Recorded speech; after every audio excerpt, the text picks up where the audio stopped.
Hi dear students, welcome back to XYLEM Learning. Universal Franchise and India's Electoral System. Political science is one of the most important chapter. Most importantly, each and every concept we revise this concept revision. All concepts in this chapter, most importantly, all concepts we discuss. Throughout the within half hour, we class wind up all areas. After that, we comment class comment your class chapter set topic universal adult franchise chapter. Suffrage, another term suffrage. A right granted by constitution or government. Government like constitution granted a right. Every adult citizen of India right to vote irrespective of their creed, gender, religion. Right to vote ensure every adult citizen get one vote and all vote have equal value. Equality ensure. Okay, every citizen gets one vote and all votes have equal value over 18 years. 18 years and 18 years 18 years adult citizens equal right to vote irrespective of their caste, creed, race, religion, gender, education, income. Yes. Vote എന്നുള്ളതാണ് നമുക്ക് ഇവിടെ കാണാൻ പറ്റുന്നത്. Equal ആയിട്ട് എല്ലാ ആളുകൾക്കും vote ensure ചെയ്യാന്നുള്ളതാണ്. ഇതിൻ്റെ importance നമ്മൾ നോക്കുകയാണെങ്കിൽ അവിടെ നമ്മൾ നോക്കുകയാണെങ്കിൽ ഇപ്പോൾ ഇന്ത്യയുടെ ഒരു കോർണർ സ്റ്റോൺ ആയിട്ടാണ് നമ്മൾ ഇന്ത്യൻ ഡെമോക്രസിയുടെ ഒരു കോർണർ സ്റ്റോൺ ആയിട്ടാണ് നമ്മൾ എന്ത് കാണുന്നത്, യൂണിവേഴ്സൽ അഡൾട്ട് ഫ്രാഞ്ചൈസ് കാണുന്നത്. കാരണം നമുക്കറിയാൻ പറ്റും ഡെമോക്രസി എക്സിസ്റ്റ് ചെയ്യുന്ന എപ്പോൾ മാത്രമാണ് അവിടെ പബ്ലിക് പാർട്ടിസിപ്പേഷൻ എൻഷുർ ചെയ്യപ്പെടുമ്പോൾ മാത്രമാണ്. ഓക്കെ, അതിവിടെ നമ്മൾ എന്ത് ചെയ്യുന്നുണ്ട്, റൈറ്റ് വോട്ടിലൂടെ ഗ്രാൻഡ് ചെയ്യുന്നുണ്ട്. എല്ലാവരും ഈക്വലായിട്ട് ട്രീറ്റ് ചെയ്യുന്നുണ്ട്. ഇപ്പോൾ നമ്മുടെ ലോക്സഭ ഇലക്ഷൻ ആവട്ടെ, സ്റ്റേറ്റ് ലെജിസ്ലേറ്റീവ് അസംബ്ലി ഇലക്ഷൻ ആവട്ടെ, അല്ലെങ്കിൽ ലോക്കൽ ഇലക്ഷൻസ് ആവട്ടെ, വില്ലേജ് സിറ്റീസിലേക്കുള്ള ലോക്കൽ ഇലക്ഷൻ ആവട്ടെ, എല്ലാം ഈ പറയുന്ന എന്താ പറയുക നമ്മുടെ റൈറ്റ് വോട്ട് യൂണിവേഴ്സൽ ഫ്രാഞ്ചൈസ് എന്ന് പറയുന്ന ഒരു കോൺസെപ്റ്റിനെ അല്ലെങ്കിൽ ആ ഒരു എന്താ പറയുക സിസ്റ്റത്തെ ബേസ് ചെയ്തിട്ട് തന്നെയാണ് ആർട്ടിക്കിൾ 326 ഓഫ് ഇന്ത്യൻ കോൺസ്റ്റിറ്റ്യൂഷനാണ് ഇത് ഡീൽ ചെയ്യുന്നത് നമുക്ക് കാണാൻ പറ്റും. ഇവിടെ നമ്മൾ പറയുന്നുണ്ട് എന്താണ് എങ്ങനെയാണ് റൈറ്റ് വോട്ട് കിട്ടുക എന്ന് ചോദിച്ചാൽ ഒബ്വിയസ്ലി എല്ലാ സിറ്റിസണും ഈ പറഞ്ഞ 18 ഇയേഴ്സ് ആയി കഴിഞ്ഞാൽ എന്ത് ചെയ്യണം, അവരുടെ കോൺസ്റ്റിറ്റ്യുവൻസീസിൽ രജിസ്റ്റർ ചെയ്തിരിക്കണം. അതുപോലെ തന്നെ സം കേസസ് നമ്മൾ ബേസ്ഡ് ഓൺ ഏജ് ക്രൈറ്റീരിയ മാത്രമാണ് എന്ന് പറയുമ്പോൾ സം കേസസ് അതും വളരെ ഫ്യൂ ആയിട്ട് അല്ലെങ്കിൽ വളരെ എന്താ പറയുക വളരെ റെയർ ആയിട്ട് മാത്രമുള്ള കാര്യങ്ങളാണ് പറയുന്നത്. ആരാണ് റൈറ്റ് വോട്ട് ഡിനൈ ചെയ്യപ്പെടുന്നത് വെച്ചാൽ ഇപ്പോൾ സീരിയസ് ക്രൈം ഒക്കെ കമ്മിറ്റ് ചെയ്തിട്ടുള്ള ആളുകൾക്കൊക്കെയാണ് ഈ റൈറ്റ് വോട്ട് ഡിനൈ ചെയ്യപ്പെടുന്ന സിറ്റുവേഷൻ ഉണ്ടാവുന്നത്. ഓക്കെ, ഇനി നമ്മുടെ സ്കെയിൽ ഓഫ് ഇന്ത്യൻ ഡെമോക്രസി നോക്കുകയാണെങ്കിൽ 980 മില്യൺ എലിജിബിൾ വോട്ടേഴ്സ് 2024 ലോക്സഭ ഇലക്ഷനിൽ 543 കോൺസ്റ്റിറ്റ്യുവൻസി നമുക്ക് കാണാൻ പറ്റും. 543 കോൺസ്റ്റിറ്റ്യുവൻസി ഇൻ ദ ലോക്സഭ ഇലക്ഷനിൽ 543 കോൺസ്റ്റിറ്റ്യുവൻസീസ് എന്ന് പറഞ്ഞാൽ for the election purpose our country is divided into different areas. Okay, അപ്പോൾ based on size of population, based on geographical സ്ട്രക്ചറൊക്കെ എന്ത് ചെയ്യുന്നുണ്ട് അതിൻ്റെ ക്രൈറ്റീരിയ ആയിട്ട് നമുക്ക് കാണാൻ പറ്റും. ഇപ്പോൾ 543 ലോക്സഭ കോൺസ്റ്റിറ്റ്യുവൻസീസ് നമുക്ക് എന്ത് ചെയ്യുന്നുണ്ട്. ഓക്കെ, അതിൽ തന്നെ നമുക്കിവിടെ കാണാൻ പറ്റും നമ്മുടെ ഇപ്പോൾ ലോക്കൽ ബോഡീസിലൊക്കെ നമ്മൾ നോക്കുകയാണെങ്കിൽ ഏറ്റവും പ്രധാനമായിട്ട് വരുന്നത് ഈ പറയുന്ന എന്താണ് പബ്ലിക് പാർട്ടിസിപ്പേഷൻ കുറച്ചും കൂടി ഡെമോക്രസി കുറച്ചും കൂടി എൻഹാൻസ് ചെയ്യപ്പെടുന്നതൊക്കെ നമ്മൾ ഈ പറഞ്ഞ ലോക്കൽ സെൽഫ് ഗവൺമെൻറ്റിലൂടെയാണ്, ഡീസെൻട്രലൈസേഷനൊക്കെ പാർട്ടായിട്ടാണ്. 3.1 million elected representatives in local government bodies. അതിൽ തന്നെ 1.3 മില്യൺ വിമൺ ആണ്. ഓക്കെ, അതേപോലെ തന്നെ എടുത്തു പറയേണ്ടത് ലോക്കൽ സെൽഫ് ഗവൺമെൻറ്റ്സിലാണ് നമ്മൾ ഈ പറയുന്ന 1/3 വിമൺ റെപ്രസെൻറ്റേഷൻ എന്ത് ചെയ്തിട്ടുള്ളത് എൻഷുർ ചെയ്യപ്പെട്ടിട്ടുള്ളത് നമുക്ക് കാണാൻ പറ്റും.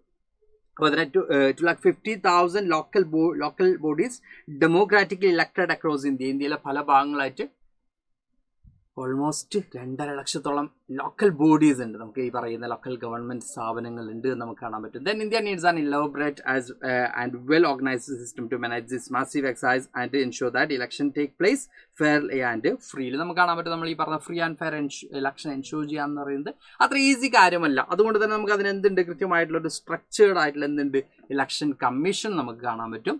ഓക്കെ, ഇവിടെ നമ്മൾ പറയുന്നത് ഡെമോക്രസി എപ്പോഴും പോസിബിൾ ആവുന്നത് എപ്പോൾ മാത്രം, അല്ലെങ്കിൽ അത് എപ്പോഴും എന്താണ് പറയുക സക്സസ്ഫുള്ളി ഡെമോക്രസി പോസിബിൾ ആവുന്നത് എപ്പോൾ മാത്രമാണ് അവിടെ പബ്ലിക് പാർട്ടിസിപ്പേഷൻ അല്ലെങ്കിൽ എന്താ പറയുക പീപ്പിൾ അതിൽ പാർട്ടിസിപ്പേറ്റ് ചെയ്യും മാത്രമാണ്. Okay, but democracy thrives when every eligible citizen can freely and fairly participate in the electoral process. The election commission of India has taken several innovative accessibility measures to remove barriers to exercising franchise. ഇവിടെ നമ്മൾ പറയുകയാണെങ്കിൽ ഇവിടെ എന്താ പറയുക, ഈ free and fair election conduct ചെയ്യുക, അതുപോലെ തന്നെ എല്ലാ ആളുകളിലേക്കും എന്ത് ചെയ്യുക, വോട്ട് എത്തിക്കുക, എല്ലാ ആളുകൾക്കും വോട്ട് ചെയ്യാനുള്ള എന്താ പറയുക അവസരങ്ങൾ, ഓപ്പർച്യൂണിറ്റീസ് ക്രിയേറ്റ് ചെയ്യുക. അതിനുവേണ്ടി ഇലക്ഷൻ കമ്മീഷൻ ലോഡ്സ് ഓഫ് എന്ത് ചെയ്യുന്നുണ്ട്, മെഷേഴ്സും കാര്യങ്ങളൊക്കെ എടുക്കുന്നതായിട്ട് നമുക്ക് കാണാൻ പറ്റും. ഓക്കെ, റിമോട്ട് ലൊക്കേഷൻസിലേക്ക് ഇലക്ടോറൽ ഓഫീസേഴ്സ് എന്ത് ചെയ്യുന്നുണ്ട്, ട്രാവൽ ചെയ്യുന്നുണ്ട്, അവിടുത്തെ സിറ്റുവേഷൻ ഐഡന്റിഫൈ ചെയ്ത് അതിനേക്കുള്ള എന്താണോ പ്രോബ്ലം അതിലേക്കുള്ള സൊല്യൂഷൻ കണ്ടെത്താൻ ട്രൈ ചെയ്യുന്നുണ്ട്. Home voting for elderly and people with disabled ആയിട്ടുള്ള ആളുകൾക്കും എൽഡേഴ്സ് ആയിട്ടുള്ള ആളുകൾക്കും എന്ത് ചെയ്യുന്നുണ്ട്, home voting system. Then postal voting system for specific categories. അപ്പോൾ തന്നെ ബ്രെയിൽ ഇനാബിൾഡ് വോട്ടേഴ്സ് കാർഡ്, ആ ബേസ്ഡ് റിക്വസ്റ്റ് ഫോർ അസിസ്റ്റൻസ്. ഇങ്ങനെ പല രീതിയിലുള്ള ഇനീഷ്യേറ്റീവ്സും അവരുടെ സൈഡിൽ നിന്ന് ഉണ്ടാവുന്നുണ്ട്, ഇലക്ഷൻ കമ്മീഷൻ്റെ സൈഡിൽ നിന്ന് ഉണ്ടാവുന്നുണ്ട്, ടു എൻഷുർ പബ്ലിക് പാർട്ടിസിപ്പേഷൻ. കാരണം എലിജിബിൾ ആയിട്ടുള്ള വോട്ടേഴ്സ് വോട്ട് ചെയ്യുമ്പോൾ മാത്രമാണ് നമുക്കവിടെ ഡെമോക്രസി സക്സസ്ഫുള്ളി റൺ ചെയ്യുന്നത് നമുക്ക് കാണാൻ പറ്റും. അതിന് 1-2 കാര്യങ്ങൾ ഇവിടെ നമുക്ക് നോക്കാനുണ്ട്. ensuring inclusive participation. India's electoral system endeavors to enable every citizen to exercise their franchise, including those in most remote locations. This commitment to inclusivity is essential for truly representative democracy. For representative democracy, democracy exists ചെയ്യണമെങ്കിൽ, democracy establish ചെയ്യണമെങ്കിൽ അവിടെ public participation എല്ലാ ആളുകളുടെയും ഉൾക്കൊള്ളുക എന്നുള്ളതും എല്ലാ ആളുകളും പങ്കെടുക്കുക അല്ലെങ്കിൽ പാർട്ടിസിപ്പേറ്റ് ചെയ്യുക എന്നുള്ളത് ഇമ്പോർട്ടൻ്റ് ആണ്. About 34% eligible voters did not exercise the right to vote in the 2024 election. Okay, 34% eligible voters vote ചെയ്തില്ല എന്നൊക്കെ പറയുമ്പോൾ ഒരു ഹ്യൂജ് they can decide, അവർക്ക് തീരുമാനിക്കാമായിരുന്നു ആര് ഗവേൺ ചെയ്യണം. അത്രയും വലിയൊരു ഹ്യൂജ് ക്വാണ്ടിറ്റി അല്ലെങ്കിൽ ഈ പറഞ്ഞ ഹ്യൂജ് നമ്പേഴ്സ് അതിൽ നമുക്ക് കാണാൻ പറ്റും. Then understanding and addressing the challenges people face in exercising their right remains an important area on focus. അപ്പോൾ ഇവിടെ നമ്മൾ പറയുന്നത് ഇത് മനസ്സിലാക്കാനും അതുപോലെ തന്നെ അതിന് സൊല്യൂഷൻ കണ്ടെത്താനും കൃത്യമായിട്ടും ആര് ട്രൈ ചെയ്യുന്നുണ്ട്, നമ്മുടെ ഇലക്ഷൻ കമ്മീഷൻ ട്രൈ ചെയ്യുന്നുണ്ട്. ഓക്കെ, ഇനി എന്താണ് ഇന്ത്യൻ ഇലക്ഷൻ കമ്മീഷൻ ചോദിക്കുകയാണെങ്കിൽ ഇടാം. The election commission of India is an independent constitutional body established in 1950. It is responsible for conducting free and fair election. ഈ പറയുന്ന Lok Sabha, Rajya Sabha, state legislative assembly, അതുപോലെ തന്നെ president, vice president officers, അതുപോലെ തന്നെ എല്ലാം conduct ചെയ്യാനുള്ള റെസ്പോൺസിബിലിറ്റി ആർക്കാണ്, ഇലക്ഷൻ കമ്മീഷൻ ഓഫ് ഇന്ത്യക്കാണ്. ഓക്കെ, നമ്മുടെ ഇൻഡിപെൻഡന്റ് ഇന്ത്യയിലെ ഫസ്റ്റ് ജനറൽ ഇലക്ഷൻ കണ്ടക്ട് ചെയ്യപ്പെടുന്നത് 1951-52 പീരീഡ് ആണ് നമുക്ക് കാണാൻ പറ്റും. അപ്പോൾ ഈ പറയുന്ന ഏരിയയിലൊക്കെ ഇലക്ഷൻ കണ്ടക്ട് ചെയ്യേണ്ട റെസ്പോൺസിബിലിറ്റി ആർക്കാണ്, ഇന്ത്യൻ ഇലക്ഷൻ കമ്മീഷൻ ആണ് നമുക്ക് കാണാൻ പറ്റൂടാ. ഇനി ഇന്ത്യൻ ഇലക്ഷൻ കമ്മീഷന്റെ ഫംഗ്ഷനും സ്ട്രക്ചറും നമ്മൾ നോക്കുകയാണെങ്കിൽ ഇടാം. ഷെഡ്യൂളിംഗ് ഇലക്ഷൻ ഷെഡ്യൂൾ ചെയ്യുക, ഇലക്ഷൻ്റെ A to Z കാര്യങ്ങൾ ചെയ്യുക എന്നുള്ളത് ഇലക്ഷൻ കമ്മീഷൻ്റെ റെസ്പോൺസിബിലിറ്റിയാണ്. അതിൽ നമ്മൾ ഫസ്റ്റ് മുതൽ പോകണ്ട. Scheduling elections, determining election dates and ensuring timely conduct of polls. Election ഡേറ്റുകൾ ഡിക്ലെയർ ചെയ്യുക, അത് ടൈംലി പോളൊക്കെ കണ്ടക്ട് ചെയ്യുന്നുണ്ടെന്ന് എൻഷുർ ചെയ്യുക. ഇതൊക്കെ ഇലക്ഷൻ കമ്മീഷൻ്റെ റെസ്പോൺസിബിലിറ്റി അല്ലെങ്കിൽ ഫംഗ്ഷനാണ് നമുക്ക് കാണാൻ പറ്റും. അപ്പോൾ electoral rolls, preparing and maintaining voters list to ensure all eligible citizen can vote. എല്ലാ എലിജിബിൾ ആയിട്ടുള്ള ആളുകളും വോട്ട് ചെയ്യുന്നതെന്ന് ഉറപ്പ് വരുത്താൻ വേണ്ടി എന്ത് ചെയ്യുക, ഈ പറയുന്ന electoral roll officially it's known as electoral roll, നമ്മൾ കോമൺലി പറയാറ് വോട്ടേഴ്സ് ലിസ്റ്റ്. അപ്പോൾ വോട്ടേഴ്സ് ലിസ്റ്റ് പ്രിപ്പയർ ചെയ്യുക എന്നുള്ളതും, അതുപോലെ തന്നെ candidate oversight, scrutinising nomination papers and monitoring candidate conduct, ഈ പറയുന്ന നോമിനേഷൻ പത്രിക വാങ്ങുക, അങ്ങനെയുള്ള കാര്യങ്ങളൊക്കെ. അതുപോലെ തന്നെ നെക്സ്റ്റ് കാണുന്നത് കോഡ് ഓഫ് എൻഫോഴ്സ്മെന്റ് ആണ്. ഓക്കെ, അപ്പോൾ ഇവിടെ നമുക്ക് കാണാൻ പറ്റും മോഡൽ കോഡ് ഓഫ് കണ്ടക്ട് ഉണ്ടാവും. അതായത് free and fair election ensure ചെയ്യാൻ വേണ്ടി ഒരു റൂൾസ് ആൻഡ് റെഗുലേഷൻസ് ആര് ഇറക്കും, ആര് ഡിക്ലെയർ ചെയ്യും, ഇലക്ഷൻ കമ്മീഷൻ ഡിക്ലെയർ ചെയ്യും. അതാണ് നമ്മൾ പറയുന്ന മോഡൽ കോഡ് ഓഫ് കണ്ടക്ട് എന്ന് പറയുന്നത്. അത് കൃത്യമായിട്ട് എന്ത് എൻഫോഴ്സ് ചെയ്യുക എന്നുള്ളതും. Then voter education, raising awareness about the electoral process and voting റൈറ്റിനെ കുറിച്ചും ഇലക്ടോറൽ പ്രോസസ്സിനെ കുറിച്ചും വോട്ടേഴ്സിന് എന്ത് ചെയ്യുക, ഒരു അവയർനെസ് ഉണ്ടാക്കി കൊടുക്കുക. ദെൻ റിസൾട്ട് ഡിക്ലറേഷൻ, പോളിംഗ് കഴിഞ്ഞു, വോട്ട് കൗണ്ട് കഴിഞ്ഞു. ദെൻ കൗണ്ടിങ് കഴിഞ്ഞാൽ എന്താണ്, അത് അനൗൺസ് ചെയ്യുക എന്നുള്ളതാണ്. ആരാണ് ജയിച്ചെന്നുള്ള കാര്യങ്ങൾ അനൗൺസ് ചെയ്യുക എന്നുള്ള, ഇലക്ഷൻ റിസൾട്ട് അനൗൺസ് ചെയ്യുക എന്നുള്ളതാണ്. ഇതൊക്കെയാണ് structure and function of the election commission of India നമുക്ക് കാണാൻ പറ്റുന്നത്. ഇനി ഇന്ത്യൻ ഇലക്ഷൻ കമ്മീഷന്റെ ലെവലുകൾ, നമ്മൾ ഡിഫറെന്റ് ലെവലുകൾ സ്ട്രക്ചേഴ്സിലേക്ക് തന്നെ നമ്മൾ നോക്കുകയാണെങ്കിൽ ഇവിടെ നമുക്ക് കാണാൻ പറ്റും structure of the election commission. അതിൽ നമ്മൾ പറയുന്നത് അറ്റ് നാഷണൽ ലെവൽ നമുക്ക് കാണാൻ പറ്റുന്നത് ചീഫ് ഇലക്ഷൻ കമ്മീഷണർ ഉണ്ടാവും, 2 ഇലക്ഷൻ ഓഫ് കമ്മീഷണേഴ്സും ഉണ്ടാവും. ചീഫ് ഇലക്ഷൻ കമ്മീഷണർ ആവും ടോപ്പിൽ, ദെൻ 2 ഇലക്ഷൻ കമ്മീഷണേഴ്സും ഉണ്ടാവും. നാഷണൽ ലെവലാണ്. Then at state or union territory ലെവലിലേക്ക് വരുമ്പോൾ നമുക്ക് കാണാൻ പറ്റുന്നത് ചീഫ് ഇലക്ടോറൽ ഓഫീസർ ആയിരിക്കും ഉണ്ടാവുന്നത്. ദെൻ അറ്റ് ഡിസ്ട്രിക്ട് ലെവലിലേക്ക് നമുക്ക് കാണുന്നത് ഡിസ്ട്രിക്ട് ഇലക്ഷൻ ഓഫീസർ ഉണ്ടാവും, ദെൻ റിട്ടേണിംഗ് ഓഫീസർ ഉണ്ടാവും, ദെൻ ഇലക്ടോറൽ രജിസ്ട്രേഷൻ ഓഫീസർ ഉണ്ടാവും. ഓക്കെ, ഇതാണ് നമ്മുടെ ഒരു structure of election commission of India. At national level ഉണ്ട്, അറ്റ് സ്റ്റേറ്റ് ലെവൽ ഉണ്ട്, അറ്റ് ഡിസ്ട്രിക്ട് ലെവൽ ഉണ്ട്. നാഷണൽ ലെവൽ നമ്മൾ നോക്കുകയാണെങ്കിൽ ചീഫ് ഇലക്ഷൻ കമ്മീഷണർ ഉണ്ട്, ദെൻ 2 ഇലക്ഷൻ കമ്മീഷണേഴ്സും ഉണ്ട്. ഓക്കെ, ദെൻ സ്റ്റേറ്റ് ലെവൽ നമ്മൾ അല്ലെങ്കിൽ union territory or state level നമ്മൾ നോക്കുകയാണെങ്കിൽ ചീഫ് ഇലക്ഷൻ ഓഫീസർ ആണ് നമുക്ക് കാണാൻ പറ്റുന്നത്. അറ്റ് ഡിസ്ട്രിക്ട് ലെവൽ എന്നൊക്കെ നമ്മൾ നോക്കുന്ന സമയത്ത് ഡിസ്ട്രിക്ട് ഇലക്ഷൻ ഓഫീസർ ഉണ്ടാവും, ദെൻ അവരുടെ അണ്ടറിൽ റിട്ടേണിംഗ് ഓഫീസർ ഉണ്ടാവും, ഇലക്ടോറൽ രജിസ്ട്രേഷൻ ഓഫീസർ ഉണ്ടാവും. ഓക്കെ, ഇതാണ് അതിൻ്റെ ഒരു സ്ട്രക്ചർ, ഇലക്ഷൻ കമ്മീഷൻ ഓഫ് ഇന്ത്യയുടെ ഒരു സ്ട്രക്ചർ നമുക്ക് കാണാൻ പറ്റുന്നത്. Then the scale of Indian election നമ്മൾ ഓൾറെഡി നേരത്തെ പറഞ്ഞതുപോലെ തന്നെ managing elections in India is a mammoth task.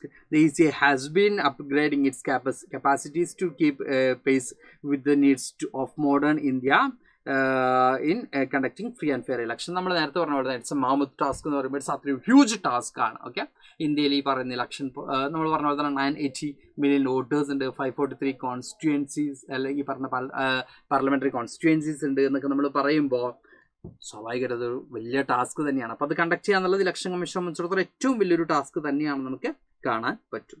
അതേപോലെ തന്നെ ഇതിൽ ഇമ്പോർട്ടൻ്റ് ആയിട്ട് വരുന്നൊരു ഭാഗമാണ് വോട്ടിംഗ് പ്രോസസ്സ്. ഇത് നിങ്ങൾക്ക് ചാപ്റ്റർ വൈസ് എക്സാമിനേഷൻ മാത്രമല്ല, എക്സാമിനേഷൻ വ്യൂക്കപ്പുറം നിങ്ങൾക്ക് ഇൻ ഫ്യൂച്ചർ നിങ്ങൾ വോട്ടേഴ്സായി പോകുന്ന സമയത്ത് നിങ്ങൾക്ക് അറിഞ്ഞിരിക്കേണ്ട ഒരു മെത്തേഡ് കൂടിയാണ് വോട്ടിംഗ് പ്രോസസ്സ് എന്ന് പറയുന്നത്. ഫസ്റ്റ് പോളിംഗ് ഓഫീസർ ഇരിക്കുന്നുണ്ടാവും. എന്തിനാണ് first polling officer ഇരിക്കുന്നുണ്ടാവുക?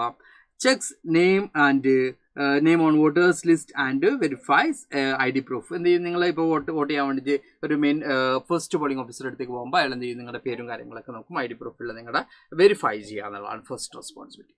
Then second polling officer അടുത്തേക്ക് നിങ്ങൾ പോകുന്നു. Inks finger giving voting chit and take voters signature വാങ്ങി നമ്മുടെ എന്ത് ചെയ്തു കയ്യിൽ ഇങ്കൊക്കെ ആക്കി അതിനുശേഷം നമുക്ക് ഒരു വോട്ടിംഗ് ചീറ്റ് തരും. Okay, then third polling officer അടുത്തേക്ക് നമ്മൾ പോകുന്നു. ടേക്ക് ചീറ്റ് നമ്മുടെ സെക്കൻഡ് പോളിംഗ് ഓഫീസർ എന്ന് വെച്ചിട്ട് വാങ്ങിയതിന് ശേഷം ചെക്സ് ഇങ്കഡ് ഫിംഗർ നമ്മുടെ കയ്യിൽ ഇങ്കൊക്കെ കറക്റ്റ് തന്നെയാണെന്നൊക്കെ ചെക്ക് ചെയ്തതിന് ശേഷം എന്ത് ചെയ്യും, നമുക്ക് EVM-ലേക്കുള്ള നമ്മുടെ ഇലക്ട്രോണിക് വോട്ടിംഗ് മെഷീനിലേക്കുള്ള ഡയറക്ഷൻ നമുക്ക് തരും. അവിടേക്കാണ് നിങ്ങൾ പോകേണ്ടത്, അവിടെയാണ് നിങ്ങൾ വോട്ട് ചെയ്യേണ്ടതെന്ന് പറയും. Then finally voting. Voter press the button on EVM and on cast to vote and VVPAT provides paper verification. അപ്പോൾ നമ്മൾ എന്ത് ചെയ്യും, EVM-ൽ എന്ത് ചെയ്യും, നമുക്ക് ആർക്കാണ് വോട്ട് ചെയ്യുന്നത് അവരുടെ നേരെ നമ്മൾ എന്ത് ചെയ്യുന്നു, ബട്ടൺ പ്രസ് ചെയ്യുന്നു. അതിനുശേഷം നമുക്ക് എന്ത് ചെയ്യും, പേപ്പർ വെരിഫിക്കേഷന് വേണ്ടി VVPAT നമുക്ക് എന്ത് ചെയ്യും, ഈ പറയുന്ന മെഷീൻ നമുക്ക് പ്രൊവൈഡ് ചെയ്യും. ഇതാണ് നമ്മുടെ വോട്ടിംഗ് പ്രോസസ്സ് എന്ന് പറയുന്നത്. നിങ്ങൾ സ്കൂളുകളിലൊക്കെ വോട്ട് ചെയ്തിട്ടുണ്ടാവും, സ്കൂളുകളിൽ ഇലക്ഷൻസ് കണ്ടക്ട് ചെയ്തിട്ടുണ്ടാവും. അപ്പോഴൊക്കെ നിങ്ങൾ ഈ ഒരു പ്രോസസ്സ് ബാലറ്റ് പേപ്പേഴ്സ് ആയിരിക്കും നിങ്ങൾക്ക് മെയിനായിട്ട് സ്കൂളുകളിൽ കണ്ടക്ട് ചെയ്യുന്ന സമയത്ത് ഉണ്ടാവുക. ചില സ്കൂളുകളൊക്കെ കുറച്ചും കൂടി ടെക്നോളജിക്കൽ അപ്ഗ്രേഡ് ആയിട്ടുണ്ടാവും. അപ്പോൾ ഡിപ്പെൻസ് ആണ്. ഓക്കെ, എനിവേ സ്കൂളുകളിൽ എന്തായാലും നിങ്ങൾക്ക് എങ്ങനെയാണ് വോട്ട് ചെയ്യേണ്ടതെന്നുള്ള കാര്യങ്ങൾ നിങ്ങളുടെ ക്ലാസ് ഇലക്ഷനിലൂടെയൊക്കെ നിങ്ങൾക്ക് എന്ത് ചെയ്തിട്ടുണ്ടാവും, പറഞ്ഞ് തന്നിട്ടുണ്ടാവും.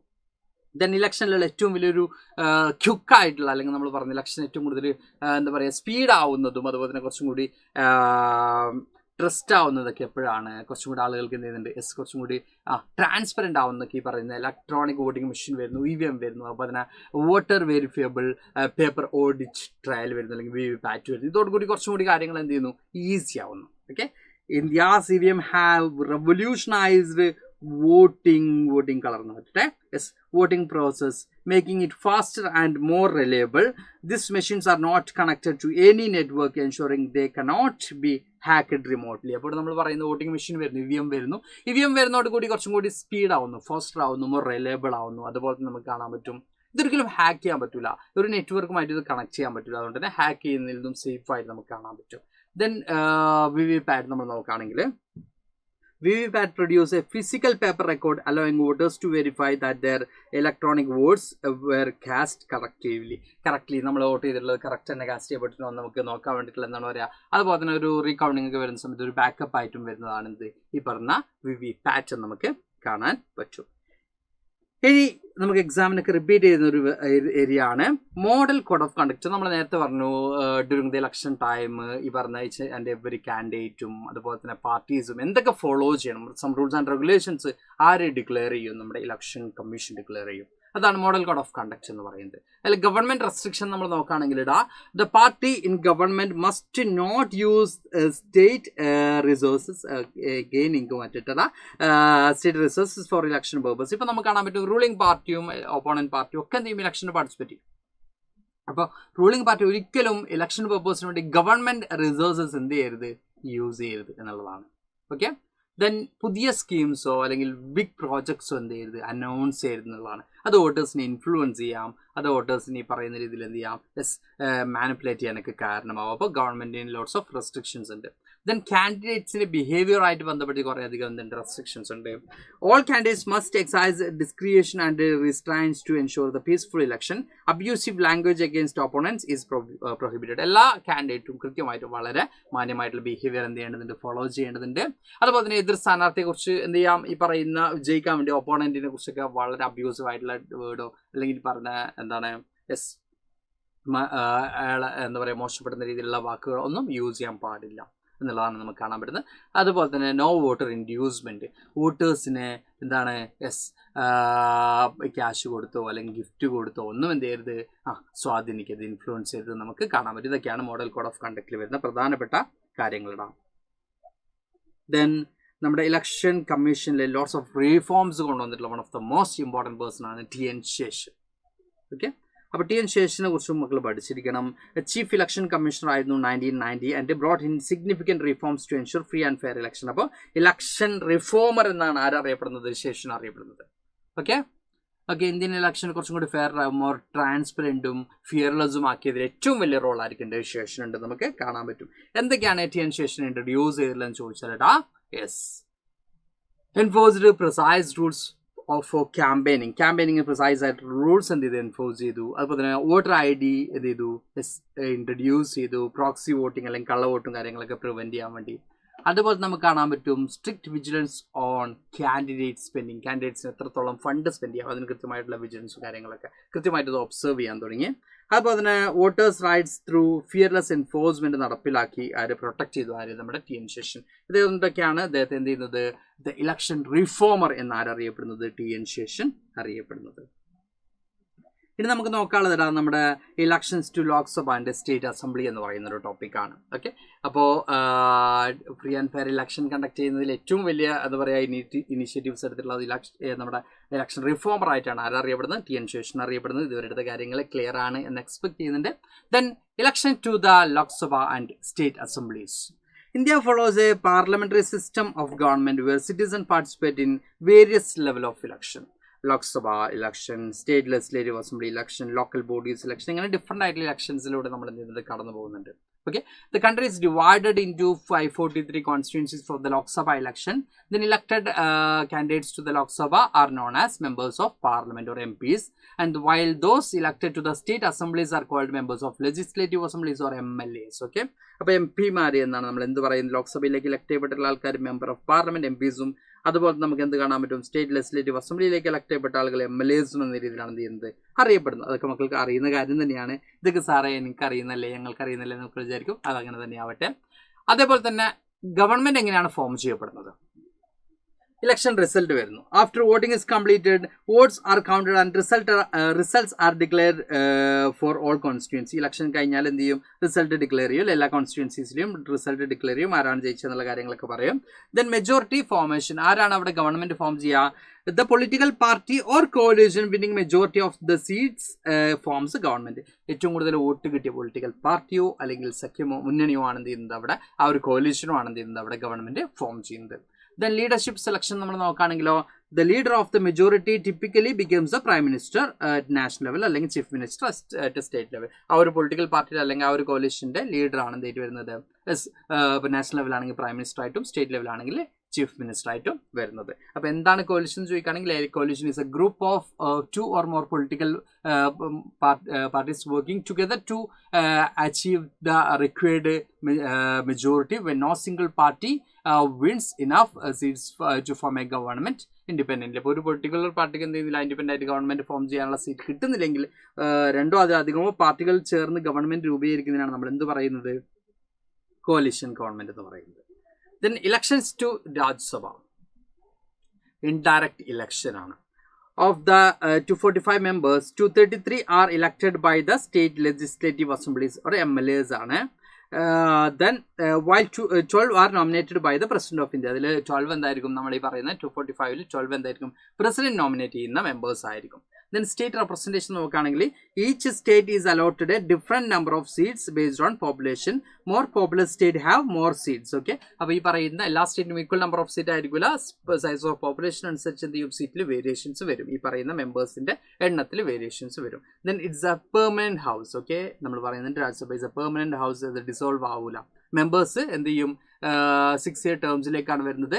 വിത്ത് വൺ തേർഡ് എന്ത് ചെയ്യും, റിട്ടയറിങ് എവറി 2 years. ഓക്കെ, 1/3 എന്ത് ചെയ്യും, എല്ലാ 2 yearsലും റിട്ടേൺ ചെയ്യും. അതുകൊണ്ട് തന്നെ ഇതെന്താണ്, ഒരു ഡിസോൾവ് ചെയ്യപ്പെടില്ല. അതുകൊണ്ട് ഇറ്റ്സ് എ പെർമനന്റ് ഹൗസ് നമുക്ക് കാണാൻ പറ്റും. Then single transferable voting system ആണ് നമുക്ക് കാണാൻ പറ്റും ഫോളോ ചെയ്യുന്നത്. This A special way of ensuring that smaller state also get fair representation in Rajya Sabha. രാജ്യസഭയിൽ സ്മോളർ സ്റ്റേറ്റിനും ഫെയർ റെപ്രസെന്റേഷൻ എൻഷുർ ചെയ്യാൻ വേണ്ടിയാണ് സിംഗിൾ ട്രാൻസ്ഫറബിൾ വോട്ടിംഗ് സിസ്റ്റം എന്ത് ചെയ്യുന്നത്, ഫോളോ ചെയ്യുന്നത്. ഇനി അതേപോലെ തന്നെ നമുക്ക് ഈ ചാപ്റ്ററിൽ ഇമ്പോർട്ടൻ്റ് ആയിട്ട് വരുന്ന ഒരു ഭാഗമാണ് election of the president of India. The President of India is not directly elected by the common people. മക്കൾക്ക് എല്ലാവർക്കും അറിയാം, നമ്മുടെ പ്രസിഡന്റ് ഓഫ് ഇന്ത്യയെ നമ്മൾ ഒരിക്കലും ഡയറക്റ്റ് ഇലക്ഷനിലൂടെ അല്ല എന്ത് ചെയ്യുന്നത്, സെലക്ട് ചെയ്യുന്നത്.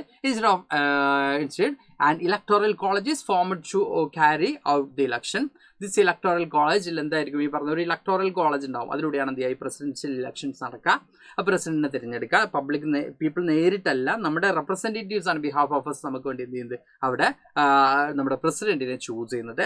ആരൊക്കെയാണെന്ന് പറഞ്ഞാൽ ഈ പറയുന്ന ഇലക്ടോറൽ കോളേജിൽ ഉണ്ടാവുന്നത് members of parliament, MPs from both houses, then members of legislative assemblies, MLAs from states and the union territories of Delhi and Puducherry.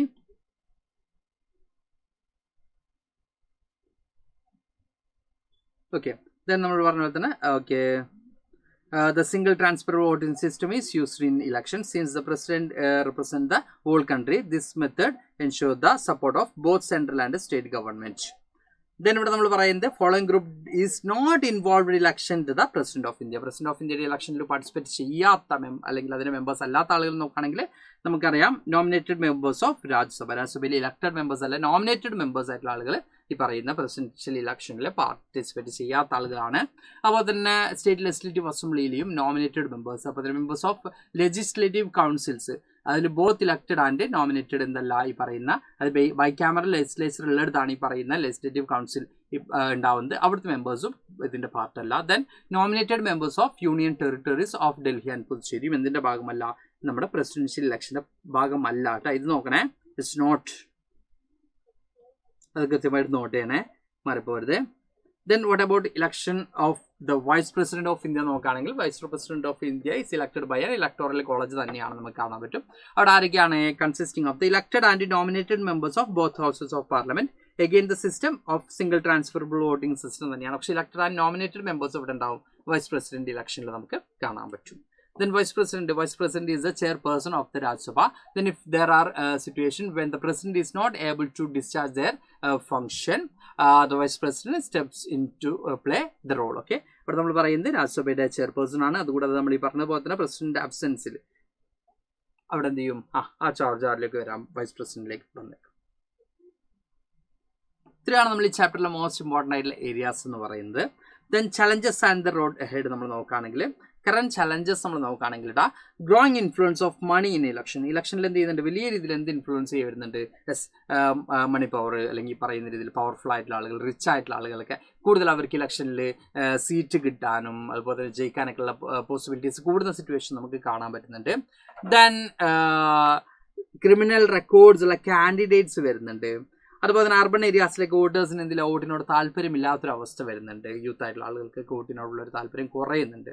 അതുകൊണ്ട് തന്നെ വോട്ടർ ടേൺ ഔട്ട് എന്ത് ചെയ്യുന്നുണ്ട്, സം റീജിയനിൽ കുറയുന്നതായിട്ട് നമുക്ക് കാണാൻ പറ്റും. ഇതൊക്കെയാണ് നമ്മുടെ മേജർ ആയിട്ടുള്ള ചലഞ്ചസ് നമുക്ക് കാണാൻ പറ്റുന്നത്. ദ വേ ഫോർവേഡ് നമ്മൾ ഇതെങ്ങനെയാണ്, എംപവറിംഗ് വോട്ടേഴ്സ് വിത്ത് ഇൻഫോർമേഷൻ, വോട്ടേഴ്സിന് മാക്സിമം എന്ത് ചെയ്യുക, കാര്യങ്ങൾ പറഞ്ഞ് ബോധ്യപ്പെടുത്തുക. മീഡിയ ആണെങ്കിലും എഡ്യൂക്കേഷൻ ആണെങ്കിലൊക്കെ ഈ അവയർനെസ് ക്യാമ്പയിൻസ് കണ്ടക്ട് ചെയ്യുക. ഓക്കെ, അതുപോലെ യൂത്തിനൊക്കെ മാക്സിമം എന്ത് ചെയ്യുക, ഡെമോക്രാറ്റിക് ആയിട്ടുള്ള പ്രോസസ്സിൽ മാക്സിമം പാർട്ടിസിപ്പേറ്റ് ചെയ്യിപ്പിക്കുക എന്നുള്ളതും ഇതിലൂടെയൊക്കെയാണ് നമ്മുടെ. അതുപോലെ തന്നെ ഇലക്ടോറൽ റിഫോംസിലൂടെയൊക്കെയാണ് നമുക്ക് എന്ത് പോസിബിൾ ആവുന്നത്, ഈ ചലഞ്ചസിനെ ഓവർകം ചെയ്യുക. അതിൽ ഏറ്റവും ഇമ്പോർട്ടൻ്റ് ആയിട്ട് വരുന്നത് എന്താണ്, പബ്ലിക് പാർട്ടിസിപ്പേഷൻ എൻഷുർ ചെയ്യുക എന്നുള്ളത് തന്നെയാണ്. പോപ്പുലർ പാർട്ടിസിപ്പേഷൻ എൻഷുർ ചെയ്യുമ്പോൾ മാത്രമേ അവിടെ നമുക്ക് എന്ത് ചെയ്യാൻ പറ്റുന്നുള്ളൂ, അവിടെ ഡെമോക്രസി അവിടെ ശരിക്കും നമുക്ക് വിസിബിൾ ആവുന്നുള്ളൂ. അതർവൈസ് കുറേ ആളുകൾ പാർട്ടിസിപ്പേറ്റ് ചെയ്യുന്നു, കുറേ ആളുകൾ പാർട്ടിസിപ്പേറ്റ് ചെയ്യുന്നില്ല. അവിടെ നമുക്ക് ഡെമോക്രസി എത്രത്തോളം സാധ്യമാണ് എന്നുള്ളൊരു ക്വസ്റ്റ്യൻ മാർക്ക് അവിടെ വരുന്നുണ്ട്. ഓക്കെ, അപ്പോൾ ഇത്രയൊക്കെ കാര്യങ്ങളാണ് നമുക്ക് എന്ത് ചെയ്യാനുള്ളത്. യെസ്, ഈ ഒരു ചാപ്റ്ററിൽ പഠിക്കുക. ടോട്ടൽ ചാപ്റ്റർ ആണ് വിതിൻ ഹാഫ് അവർ നമ്മൾ എന്ത് ചെയ്തിട്ടുള്ളത്, എടുത്തിട്ടുള്ളത് കേട്ടോ. ഓക്കെ, അപ്പോൾ ഈ ചാപ്റ്റർ നമ്മൾ ഡീറ്റെയിൽഡ് ആയിട്ട് നമ്മൾ എവിടെ എടുത്തിട്ടുണ്ട്, നമ്മുടെ ബാച്ചിൽ ഡിസ്കസ് ചെയ്തിട്ടുണ്ട്. ഈ ചാപ്റ്റർ എന്താ ചെയ്തിട്ടുണ്ട്, ഈ ചാപ്റ്റർ ആണെങ്കിലും എല്ലാ ചാപ്റ്റേഴ്സും ഡീറ്റെയിൽഡ് ആയിട്ട് നമ്മുടെ ബാച്ചുകളിൽ നമ്മൾ ഡിസ്കസ് ചെയ്യുന്നുണ്ട്. അപ്പോൾ ഒരു കാര്യം കൂടി, ഒരു ഹാപ്പി ന്യൂസ് കൂടി മക്കളോട് പറയണമെന്നുണ്ട്. യെസ്, വേറൊന്നുമല്ല, നമ്മുടെ ഓണം ഓഫർ. അപ്പോൾ 10% ഓഫറോട് കൂടി നമ്മുടെ ബാച്ചിൻ്റെ കാര്യം പറഞ്ഞപ്പോൾ ബാച്ചിൽ മക്കൾക്ക് ജോയിൻ ചെയ്യാൻ ഏറ്റവും ബെസ്റ്റ് ഒരു അവസരമാണ് ഇത് എന്ന് നമുക്ക് കാണാൻ പറ്റും. അപ്പോൾ 10% ഓഫറോട് കൂടി മക്കൾക്ക് എന്ത് ചെയ്യാം, നമ്മുടെ ബാച്ചിലേക്ക്, നമ്മുടെ യോധ CBSEയിലേക്ക് ജോയിൻ ചെയ്യാം. ഇപ്രാവശ്യം 3 പ്ലാനാണുള്ളത്. മക്കൾക്ക് അറിയാം, 3 പ്ലാനുകളാണ് ഇപ്രാവശ്യം നിങ്ങളുടെ മുമ്പിലേക്ക് ഞങ്ങൾ വന്നിട്ടുള്ളത്. ബേസ് പ്ലാൻ ഉണ്ട്, ഇൻഫിനിറ്റി ഉണ്ട്, ഇൻഫിനിറ്റി പ്രോ പ്ലാൻ. ഇങ്ങനെ 3 പ്ലാനായിട്ടാണ് വന്നിട്ടുള്ളത്. ഈ നമ്പറാടാ, ഈ നമ്പറിൽ മക്കൾ എന്ത് ചെയ്യാം, യെസ് 9954000800 എന്നുള്ള ഈ ഒരു നമ്പറിൽ നിങ്ങൾ കോൺടാക്ട് ചെയ്തുകൊണ്ട് നിങ്ങൾക്ക് എന്ത് ചെയ്യാം, രജിസ്റ്റർ ചെയ്യാം. അതേപോലെ തന്നെ നിങ്ങൾക്ക് പ്ലേ സ്റ്റോറിൽ നിന്ന് എന്ത് ചെയ്യാം, ഡയറക്റ്റ് ആയിട്ട് എന്ത് ചെയ്യാൻ പറ്റും, ആപ്പ് ഇൻസ്റ്റാൾ ചെയ്തുകൊണ്ട് നിങ്ങൾക്ക് എന്ത് ചെയ്യാം, എൻറോൾ ചെയ്യാൻ നിങ്ങൾക്ക് രജിസ്റ്റർ ചെയ്യാം കേട്ടോ. അവിടെ നിങ്ങൾ കൂപ്പൺ കോഡ് നമുക്ക് കാണാൻ പറ്റും. ഇവിടെ നമ്മൾ ഈ പറഞ്ഞ പോലെ തന്നെ 10% ഓഫറോട് കൂടി എന്ത് ചെയ്യാം, നിങ്ങൾക്ക് ജോയിൻ ചെയ്യാൻ പറ്റും. ഓണം ഓഫറോട് കൂടി നിങ്ങൾക്ക് എന്ത് ചെയ്യാം, ജോയിൻ ചെയ്യാൻ പറ്റും. ഓണം 10 എന്നുള്ള കൂപ്പൺ കോഡ് അടിച്ചു കൊടുത്താൽ 10% നിങ്ങൾക്ക് എന്ത് ചെയ്യും, റിഡക്ഷൻ ഉണ്ടാവും ഫീയിൽ നിന്ന്. അപ്പോൾ 3 പ്ലാനുകൾ നമ്മൾ പറഞ്ഞു അല്ലേ. അതിൽ ബേസ് പ്ലാനിൽ നമുക്ക് എന്തുണ്ടാവും, ഡെയിലി ലൈവ് ക്ലാസ്സസ് ഉണ്ട്, നോട്ട്സ് അവൈലബിൾ ആണ്, DPP അതുപോലെ തന്നെ ടെസ്റ്റ് അവൈലബിൾ ആണ്, ഇൻ ആപ്പ് കമ്മ്യൂണിറ്റീസ് ഉണ്ട്. അതുപോലെ നമുക്ക് കാണാൻ പറ്റും ടോപ്പിക് വൈസ് റിവിഷൻ ടെസ്റ്റ് ഉണ്ട്.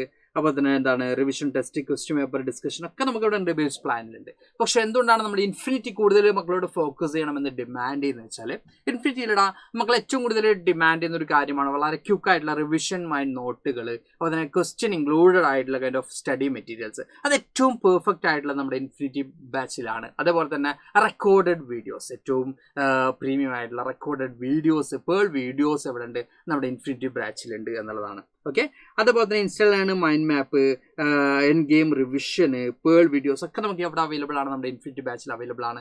അപ്പോൾ ഇൻഫിനിറ്റി ബാച്ച് മക്കൾക്ക് എന്ത് ചെയ്യാം, പർച്ചേസ് ചെയ്യാം. അതേപോലെ തന്നെ ഇൻഫിനിറ്റി പ്രോ നമ്മൾ പറയുന്നത് എന്താ വെച്ചാൽ ഫാൽക്കൺ ബാച്ച്. മക്കൾക്കറിയാം നമ്മുടെ കോമ്പറ്റേറ്റീവ് എക്സാമിനേഷൻസ് ഒക്കെ കൂടിക്കൊണ്ടുവരാണ് അല്ലേ. അപ്പോൾ അതിലേക്ക് നിങ്ങൾ ഈ ഒരു ചെറിയ ക്ലാസ്സിൽ തന്നെ പ്രിപ്പറേഷൻ ആരംഭിക്കുന്ന നിങ്ങളുടെ എക്സാമിനേഷനും നിങ്ങളുടെ എന്താ പറയുക, നമ്മുടെ ടെക്സ്റ്റ് ബുക്ക് കാര്യങ്ങൾ, ടോപ്പിക്കും കാര്യങ്ങളൊക്കെ നമ്മൾ കവർ ചെയ്യുന്നതോടൊപ്പം തന്നെ എക്സ്ട്രാ ആയിട്ടാണ് പറയുന്നത് കേട്ടോ. ഓക്കെ, എക്സ്ട്രാ ആയിട്ടാണ് നിങ്ങൾ ഈ ഫീസ് നോക്കണേ. 1 ഇയറിലേക്കുള്ള ഫീസ് എമൗണ്ട് ആട്ടോ ഇവിടെ കാണുന്നത്. 1 ഇയറിലേക്കുള്ള നമ്മുടെ റിഡക്ഷനോട് കൂടിയുള്ള ഫീസ് എമൗണ്ട് ആണ് മക്കൾ ഇവിടെ കാണുന്നത്. അപ്പോൾ ഈ ഒരു ഫീയോട് കൂടി മക്കൾക്ക് എന്ത് ചെയ്യാം, രജിസ്റ്റർ ചെയ്യാം. എത്രയും പെട്ടെന്ന് തന്നെ എന്ത് ചെയ്യാം, ഓണം ഓഫർ മക്കൾ എന്ത് ചെയ്യുക, യൂട്ടിലൈസ് ചെയ്യുക. അപ്പോൾ ക്ലാസ് ഇഷ്ടപ്പെട്ടിട്ടുണ്ടെങ്കിൽ, കാര്യങ്ങൾ മനസ്സിലായിട്ടുണ്ടെങ്കിൽ അതെന്ത് ചെയ്യുക, ജസ്റ്റ് ഒന്ന് കമൻറ്റ് ബോക്സിലൂടെ അറിയിക്കുക. ലൈക്ക് ചെയ്യാൻ മറക്കണ്ട. മാക്സിമം ഫ്രണ്ട്സിന് എന്ത് ചെയ്യുക, ഒന്ന് ഷെയർ ചെയ്ത് കൊടുക്കുക. അപ്പോൾ തൽക്കാലം നമ്മൾ ഈ സെഷൻ കൊണ്ട് വൈൻഡ് അപ്പ് ചെയ്യാണ്. Thank you all, by.